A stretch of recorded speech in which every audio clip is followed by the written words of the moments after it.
And action. Alright, so it's gonna work now. So, welcome to the video, and today we're gonna be talking about Everywhere at the End of Time Stage 1. And basically what we're gonna do is discuss each track, dissect it, and like what it means. And we're gonna do this for the other stages too. Hello.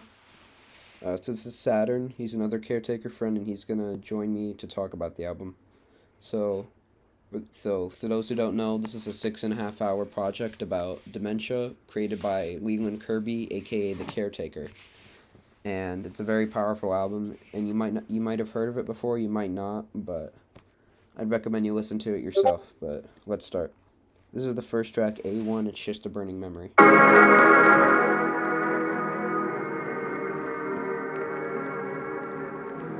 So this is the first track of the project, and it's probably the most known. A lot of people talk about it, and while I do think it's a little overplayed, it still has a lot of meaning. What do you think?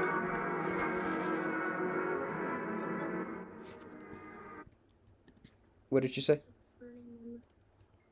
I said to me it's just a burning memory probably means that like it's just they think it's old age. It's like a memory of a loved one or like something like that.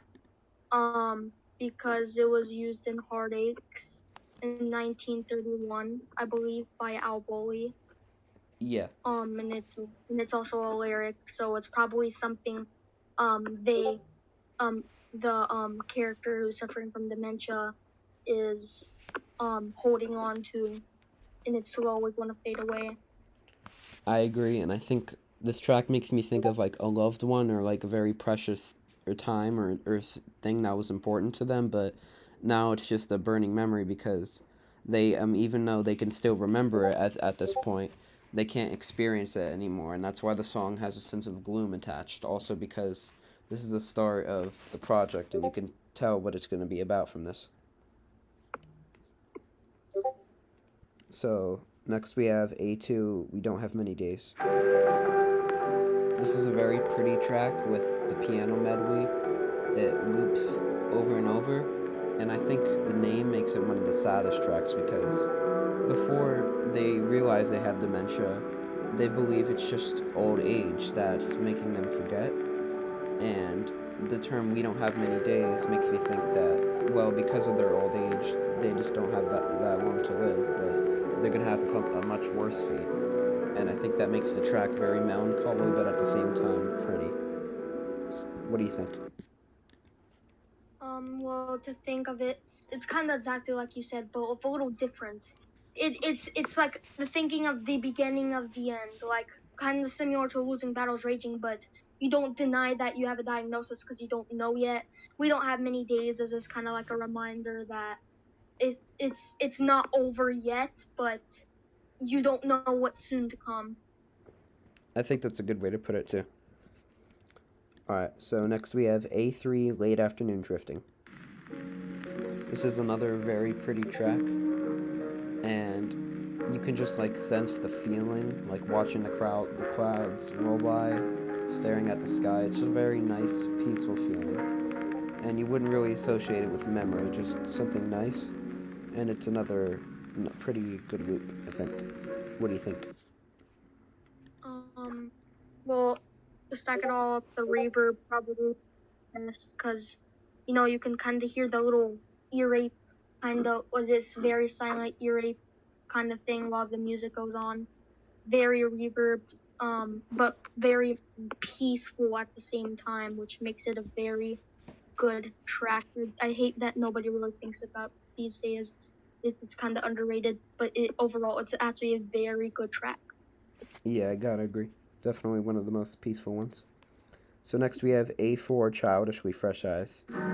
This is one of my favorite tracks on the album, and the Russ Morgan samples, basically what Kirby does is he takes a song and he'll add reverb, static to it, and the sample, basically the original song, was created by Russ Morgan, and I think he makes a lot of good songs. Anyways, so this song really, for me, evokes the feeling of going back to those glory days of being young or a kid and those childishly fresh eyes. and it's just a good carefree time. And I think the track's happiness and the trumpets, it really evokes that feeling for me. What do you think?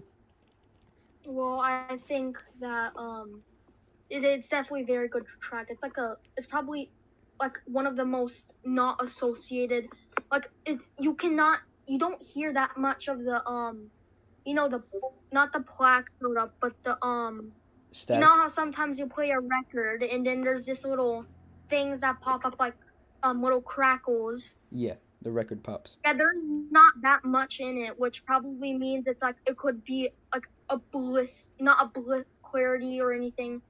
Like, in it's just maybe a little pause before you go back to all the melancholy and yeah. And I also think childishly fresh eyes might, yes, the glory days in childhood. Childishly fresh eyes might mean like it could probably mean that like you met other children, had fun time playing with them like school or stuff, um and you just see like childishly fresh eyes just maybe means in your prime as a child, and you just see other children like classified as the children eyes. Yeah, I gotta agree with you. It's a good way to put it. So next we have A5, Slightly Bewildered.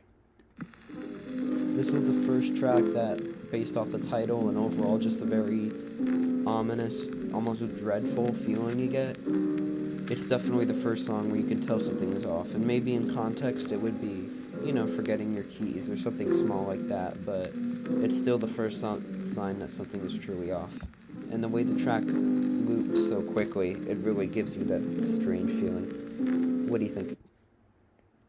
um well, definitely a good way to put it is it's like something is really wrong, like it's just the first signs of like um this first signs of thinking maybe it's not really just old age, but I still think it is, but that didn't like clearly think as old age. I feel like it kind of feels very nostalgic to me in a sad way. Like it feels like, I don't know, you're on a farm or something back in the 40s or 30s.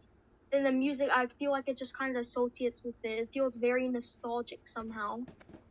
Definitely, like the caretaker is able to take songs that had a completely different meaning from a completely different world almost, and just give them a whole new meaning, which makes him just a very good artist. And this is the culmination of that.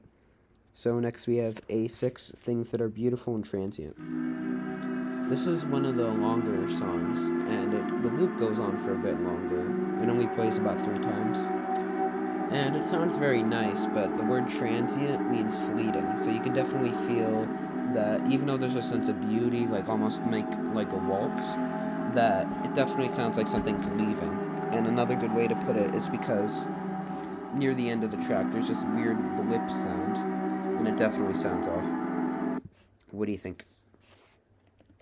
Well, I have to say it's probably very it could probably be a mix of underrated and overrated. I don't know.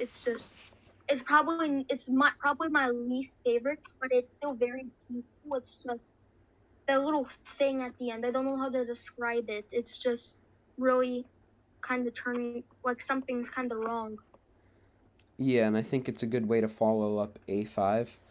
And overall, I think that even my least favorite songs of the album still have some amount of significance. So next we have B1, All That Follows Is True. And the title of this track kind of gives me a joyful feeling, but kind of reminds me of like a ballroom pop song you'd hear from the 20s, 30s, or 40s. But the horn at the end, I've heard people say sounds a little creepy. I personally like it, and the way the track goes from strange to happy, I really like it. So, what do you think? Um, well, to be honest, it's a very good track. Kind of short loops, like what about every 15 to 18, 19 seconds. It still sounds very good. It's just I feel like the name kind of classifies as a glimpse of the future, like stage two. Like they they they like refuse to believe they have dementia, even though the symptoms are more clear and it's more depressing. They still have a refusal to accept that they have been diagnosed with it, and still kind of classify as old age. it's like all that follows is true, but even though they think that, everything else that follows will be true. Like they will actually have dementia. It's also true, and a great thing about the caretaker's work is that there's so much room for interpretation because just like the album art, which is usually used by Ivan Seal, his good friend, since he makes abstract paintings, you can't tell what it is, but the interpretation still makes it special. So next we have B2 and Autumnal Equinox. This is easily one of the most calming tracks on the album. It doesn't really feel melancholic. It's a very short loop, only about 9 seconds. It's pretty nice, and an Autumnal Equinox takes place September 22nd, which is also when Stage 1 released, so that's interesting. What do you think? Well, an autumnal equinox is very, like you said, very calming. It kind of reminds, if you're like an adult or something, or if you're in high school, you can kind of associate it with like what the good old days when you're young or you're in elementary or middle school. You had a lot of fun. You could kind of associate with nostalgia. Just the sound of it sounds very beautiful. Definitely, like, there's a hint of like sadness in it, but you can feel like just a very calming sense, which I think like is a good way to associate kind of the album as taking place during the fall, maybe. So next is one of my favorite tracks in the album, B3 Quiet Internal Rebellions. The way this track starts off is very pretty, as it has like a very, I'm not really sure how to describe it. It sounds like many piano notes being played, but then you get into less into the horns, but more into just some nice music, reminding me of B1. It's a very nice track, and it really gives you a feeling that they can tell something is a little bit off, but there is a little bit of denial.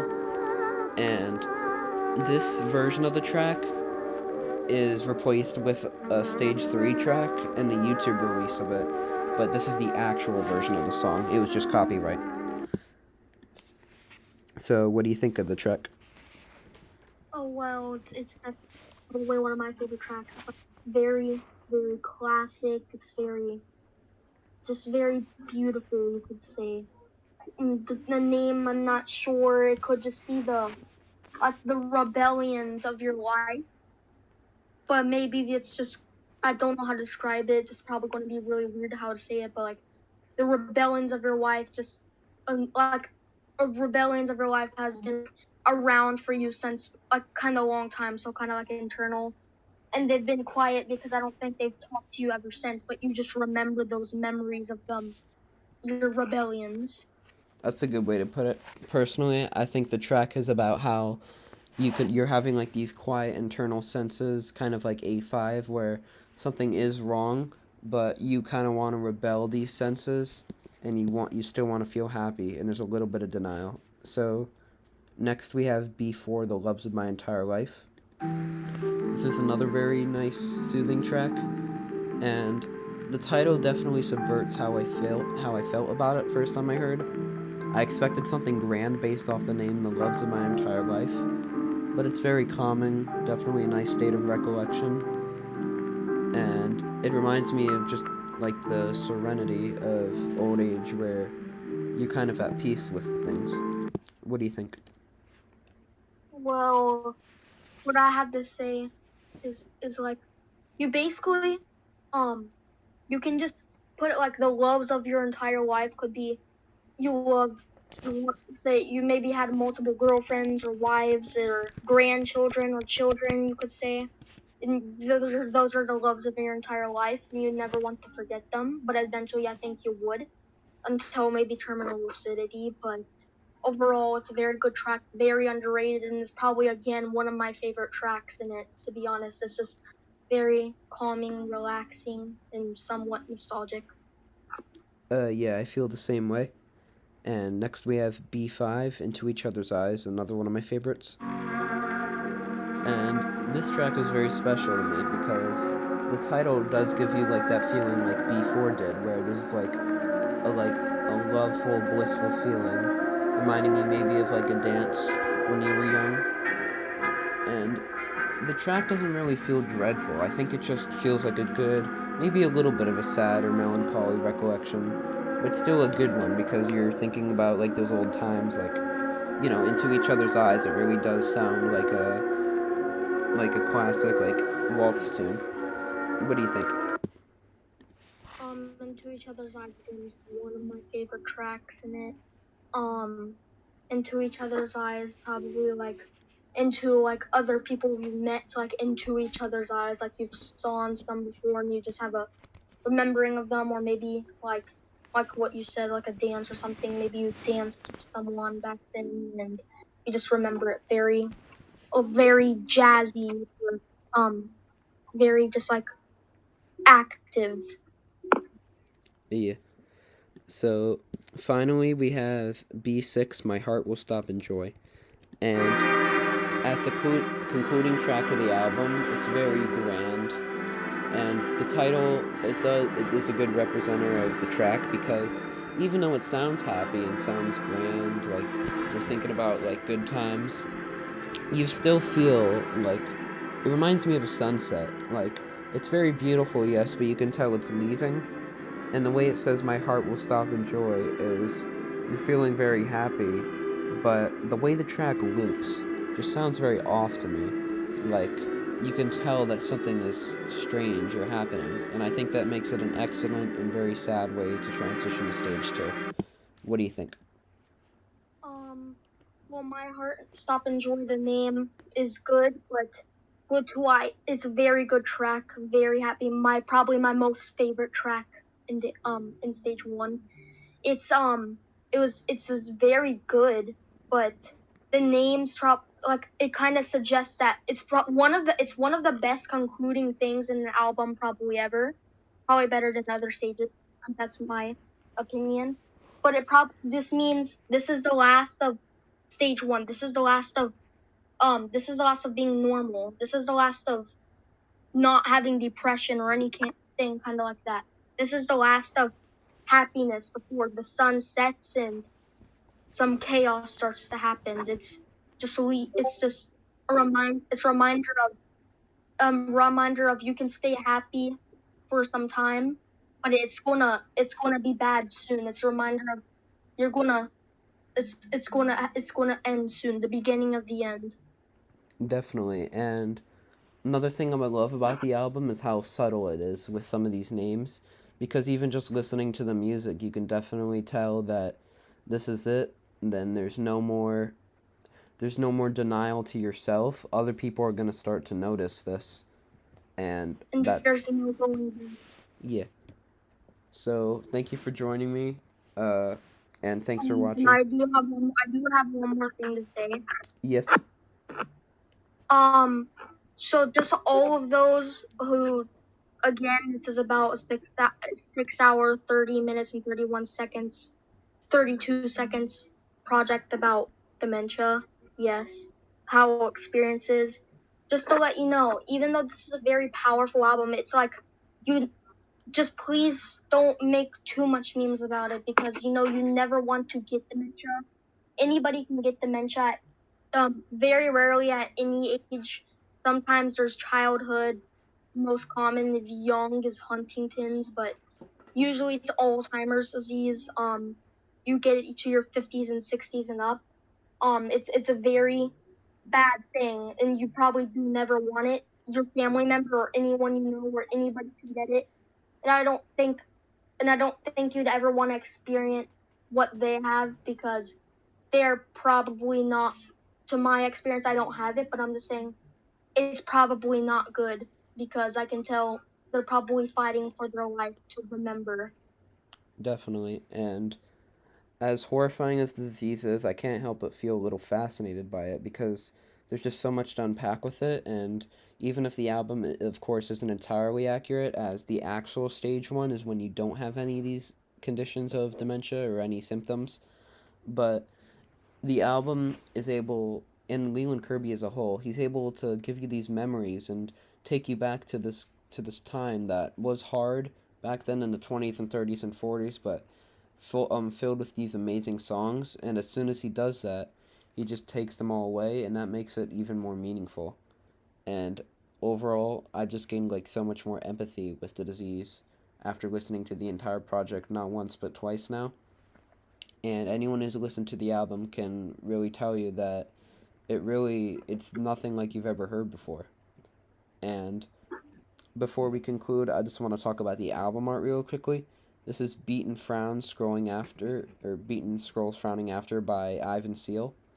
And this painting does a really good job to me representing like your brain at this point, because even when you have this strong intact like middle roll of the paper or whatever it may be, this part at the end is torn, and you can definitely feel like something, you're losing something even if you don't know what it is. So what do you think it could be a newspaper. Nobody knows. It could be anything. It's just you see the little at the like up the right on the little where it like goes around in a circle. Um, it's like it's kind of like you see those blue, yellow, green, or red. It's really fascinating to see. It's kind of like yes, it's stage one. It's all good. It's happy memories, kind of, but like you can still sense fading away. You can kind of sense a memory loss as well. It's kind of like your mind is deteriorating, kind of getting a little out of touch with reality. So you see, like, you don't see it as clear as you think it is, and that's why nobody exactly knows what it is. Nobody knows what it is, to my opinion, and that's probably maybe what it means. I don't know. Yeah, it's very interesting, and there's definitely a lot of interpretations. So I'd like to say thank you to everyone watching, and hopefully the stage 2 video will be out soon. And well, if I'd recommend listening to this album yourself because it has a lot of meaning. So thank you and have a good day.